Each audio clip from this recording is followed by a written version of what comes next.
Welcome to LatiNation, celebrating your generation from coast to coast. I'm your host, Humberto Guida.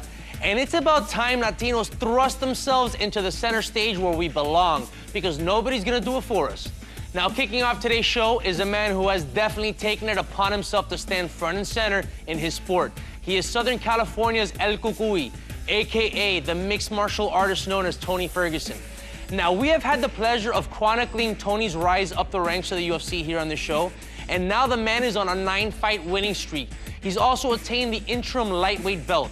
What exactly does that mean? Well, other than the fact that he gets to fight for the real title later this year, it also means that we get a chance to hear more about this eccentric athlete's view on life, which I'm sure is gonna make quite clear to you why he has a reputation as the UFC's favorite boogeyman. Check it out. It's Tony Ferguson right here, only on LatiNation. En Acción, brought to you by the U.S. Army. Find out more at GoArmy.com. I just spent about a month in the mountains. You can tell from my lip, you can tell from my hands.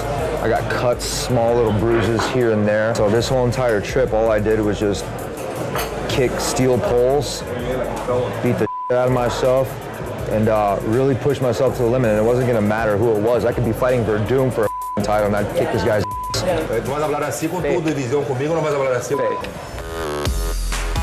I like to push myself to the limit, and I like to break barriers. I set a huge limit for myself, about as high as the biggest mountain that's in Big Bear, which is 8,800 feet high. And when I got up there, I was like, this is too easy. So I put on a 50-pound pack, and I started lifting 100-pound boulders when I was up there and started working out and hitting pads. I don't see any other doing the same that I'm doing. So I'm setting standards, and when I go on YouTube and I see people doing my workouts, and I see people emulating the things that I do, and I'm inspiring them to do these kind of things and to step up their game, that's awesome, that's inspiring. I don't have to say yeah. The media says it all. Like I said, it's like everything that I did before, people are starting to emulate now. So obviously they're starting, I mean, to build a house, you have to have a strong foundation. I have the strongest foundation in sports.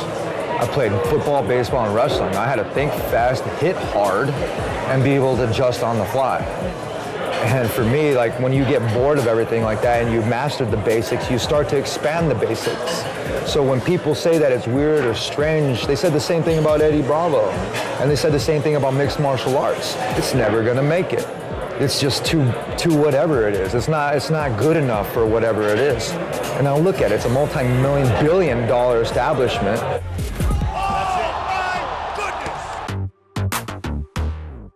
The biggest thing is I'm bringing it back to old school, to when it first started back in Denver, you know, when you had Eric Paulson, a lot of these old school guys. They love the way I train. I'm old school, man, and I'm not gonna change, and I'm not gonna change anytime soon for anybody just because they think or they want me to. It ain't gonna make me more money. What makes me money, like my first manager said, is by winning. Yeah. Brian Stegman from Brock Lesnar said, Tony, don't worry about anything else. Everything else will come into it. You make your money by winning. Here I am. The sport is very young, and it takes guys like me to be able to pave that path and to remind these guys that it takes the old school ways to do it. Not the cryotherapy, not all this other bougie. It's the ice baths, it's the dragging the tire, climbing up mountains and doing this. I look at my media and I scroll 1 or 2 times and I guarantee you I see a load of people doing the same that I did about a couple years ago. And so that evolution has made it to that. I can only be excited, and you guys should be excited too for the next 5 to 10 years, because these younger athletes, some of them, they shot up too fast. Some of them shot up too fast, and a lot of the other ones are smarter because they see it. This is a very smart sport, and you gotta be business savvy with it, and you have to know your time and your range. And me, I'm very lengthy. And he's taking on a guy in Tony Ferguson who's one of the best lightweight fighters on the planet Earth. Ferguson. He's got it! Ferguson!